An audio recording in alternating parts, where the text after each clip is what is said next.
নমস্কার সালাম প্রিয় দর্শকবৃন্দ, আপনাদের সবাইকে কুমার্স এন্টারটেইনমেন্টে অনেক স্বাগতম। প্রিয় দর্শকবৃন্দ, গতকালকে আমরা একটি ভিডিও আপলোড করেছিলাম রাঙ্গিরঘাট তৃতীয় খণ্ড কাপ্তানপুর গ্রামের সংলগ্ন ক্ষেতের মাঠের মধ্যে যে বন্যার জল জমায়েত হয়েছিল এবং সেখানে দুটি যুবক নিখোঁজ হয়েছিলেন জলের মধ্যে, এবং এর মধ্যেও একটি যুবককে কালকে খুঁজে বাইর করা হয়েছিল। একটি যুবকের যে অস্থির দেহ রয়েছে সেটি খুঁজে বাইর করা হয়েছিল এবং রিপন রবি দাস 18 বছর বয়সের যে ছেলেটি রয়েছিল তাহার দেহটিকে খুঁজে পাওয়া যাচ্ছিল না। দর্শকবৃন্দ, আজ সকালবেলার রিপন রবি দাস 18 বছর বয়সের যে যুবক রয়েছিল তাহার মৃতদেহটি জলের মধ্যে ভেসে উঠেছে এবং বর্তমানে এনডিআরএফের টিম ও স্থানীয় পুলিশ প্রশাসন মৃতদেহটিকে উদ্ধার করেছেন আর ময়নাতদন্তের জন্য শিলচর মেডিকেল কলেজ নিয়ে যাওয়া হয়েছে। অসংখ্য ধন্যবাদ দর্শকবৃন্দ আপনাদের সবাইকে আমাদের সাথে জড়িত হওয়ার জন্য। দর্শকবৃন্দ, আমাদের পেজের নতুন আপডেট পাওয়ার জন্য আপনারা আমাদের পরিবারের সাথে যুক্ত হবেন।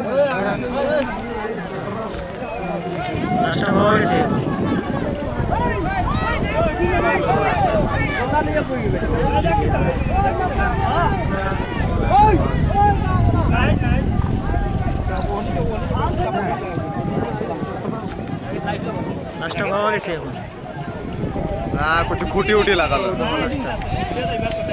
রশি দিয়ে ধরাই নাস্তা খাওয়া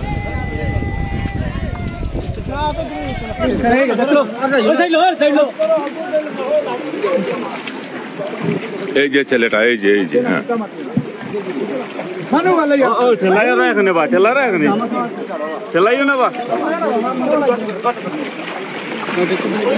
আপনারা দেখতে পেরেছেন, ওরা ধরে নিয়ে যাচ্ছেন।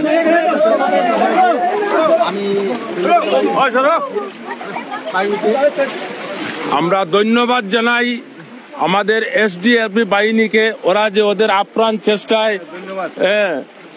উদ্ধার করে নিয়েছেন।